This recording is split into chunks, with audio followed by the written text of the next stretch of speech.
All right, who's ready to talk some shit? Like the title suggests, if you really did look at the serious topics going on right now in the U.S. politics, then opponents of Donald Trump, Democrats, Republicans, would be having a field day, but they're not because they're focusing on the bullshit.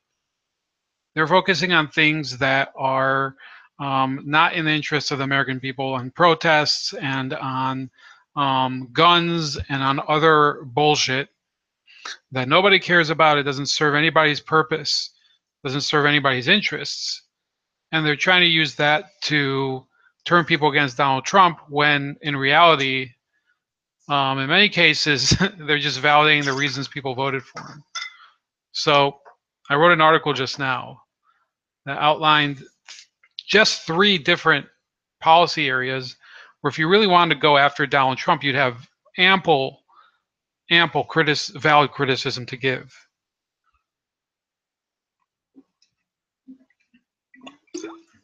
This was brought on, I want to say, an argument I had yesterday with a coworker. Coworker really hates Donald Trump, but look, hating a politician is not the same as having a legitimate argument against him.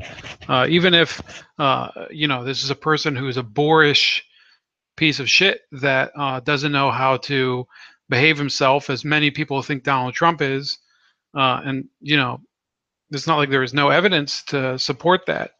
But nobody's ever been voted out of office for being just a wild boar of a man. In fact, there have been a lot of leaders in the past who held on to power for very long because they were brutal, much more brutal than Donald Trump. I mean, remember, Ivan the Terrible is the person who founded basically the Russian state to begin with.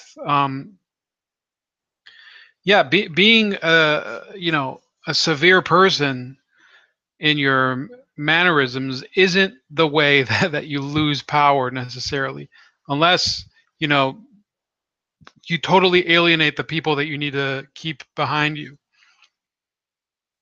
He's not doing that right now.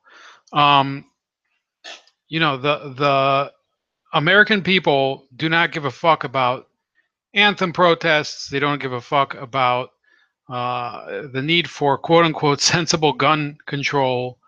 And they certainly don't want to hear about these new laws that are coming out. There was in California, they reduced the penalty for transmitting HIV knowingly. Yeah, you think that by doing this, people are going to be won over to your cause? No, that's not the way it happens. And the same thing for the mainstream GOP. What happens is that you get these ass clowns like Bob Corker or Bill Kristol or Ben Sass or I mean, you could name these people. They're the same cast of characters. Evan McMonkey. Yeah. Those people, they'll go in front of a camera and claim, "Oh, we're the conscience of the conservative movement. Everybody else is completely sold out and gone over to the Russian conspiracy cabal of Donald Trump." Well, these are the same people. They will ignore the mountains of evidence produced by WikiLeaks showing the collusion between the actual media and the Clinton campaign. That they overlook that and they go to the media to talk. They go to the media all the time. The David Brookses and all of that. The conservative movement.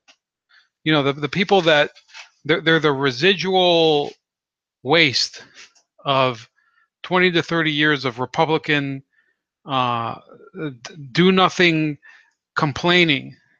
Okay, that those people, they are, they're the people that have really given in to their own selfish interests because for the most part, I believe that they're doing what they're doing out of jealousy towards the president. Look, today it was ruled by the Supreme Court that his travel ban is constitutional. They dismissed the suit against him. So all these people, all these legal scholars who for the past 6 months, they were claiming, oh, The Supreme Court is going to knock down his travel ban. It did knock down his travel ban. You didn't have a case to begin with. You're trying to go against somebody with it's the same as if you're trying to win a game of chicken with a monster truck when you're driving, an old VW Bug. That's what they're trying to do, especially when they're trying to use the legal system against him.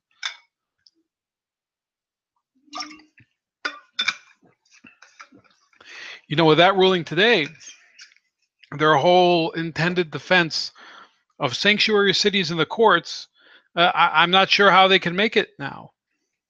Okay?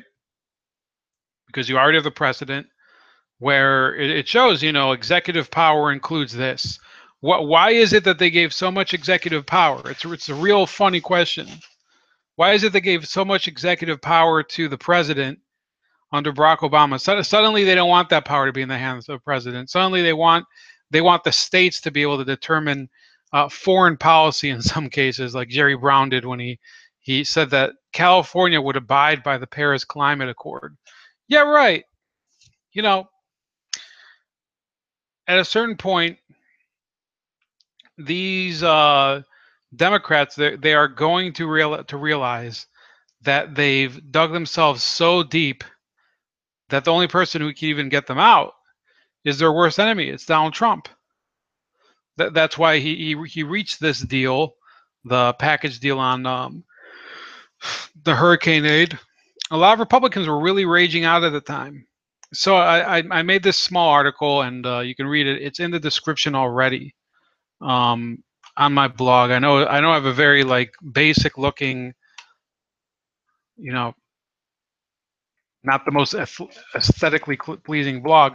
I'm not going to go through all of it, but I came up with 3 areas of real problems that I have with the Trump administration policies, and they are real problems. They're not me criticizing him per se. They're me criticizing what he's doing, and he's doing things wrong. The military spending hikes. As somebody, I believe the national debt has to be the first enemy of this country. No, I don't believe in military spending. I don't care what Ronald Reagan did. This whole notion, if we increase military spending, we'll run our enemies into bankruptcy. No, we ramped up massive military spending in Vietnam. That didn't happen. Massive military spending. We were building entire cities of naval installations there, and it all went to waste. Did it win the Vietnam War? No. What was the other ones? I had the fact that he's so close to oil and mining industry executives and industries. Look, I was against Standing Rock pipeline, or I think it was called the Dakota Access Pipeline.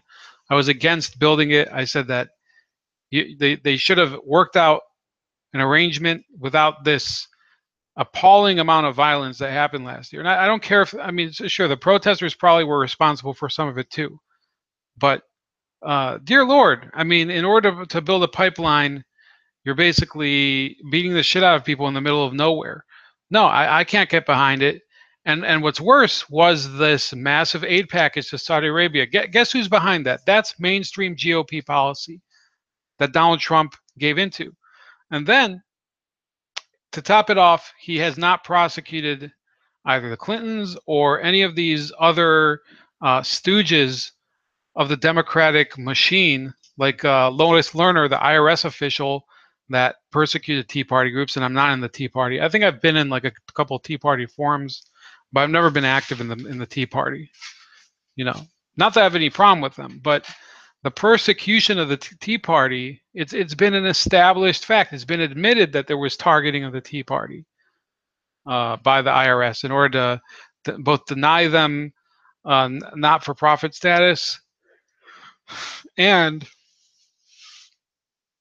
I believe in order to by auditing them, they would audit them, and this way they would have discouraged them from being active during the 2012 election cycle. And then finally,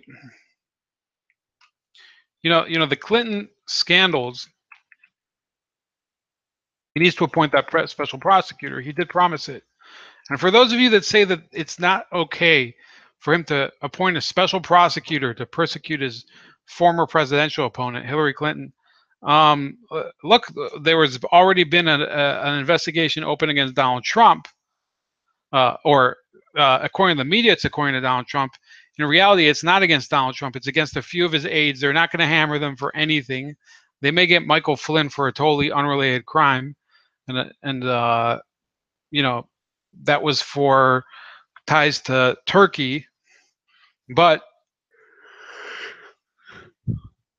excuse me, you have to remember that these investigations against Trump, they are completely convoluted fantasies of the Democratic establishment. They depend on the Steele dossier. It's already been revealed that Congress does not consider its findings to be credible. So, I think that there's three areas right there. You have the oil, coziness with oil, coziness with military-industrial complex, and foreign aid. Giving money. I'll be the first to say, I don't think that there should be an aid to Israel. I think Israel should start working on becoming much more independent of the United States.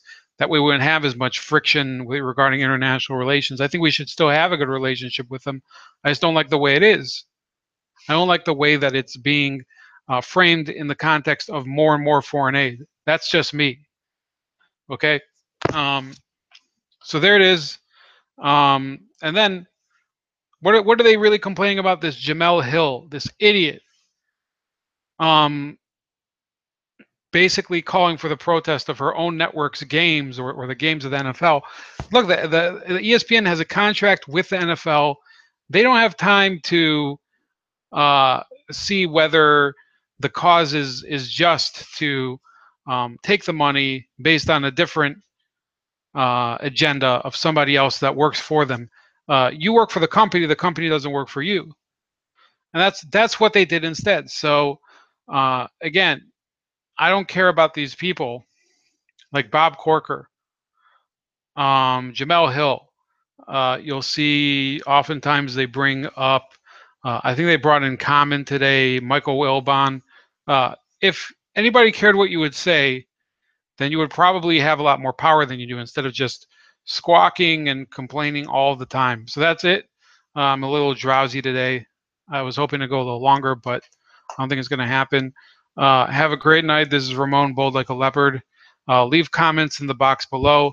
Probably won't have another video up until Sunday, but please read the blog, and I'm going to be trying to work on a couple new projects, not necessarily on video, but I'll tell you about them.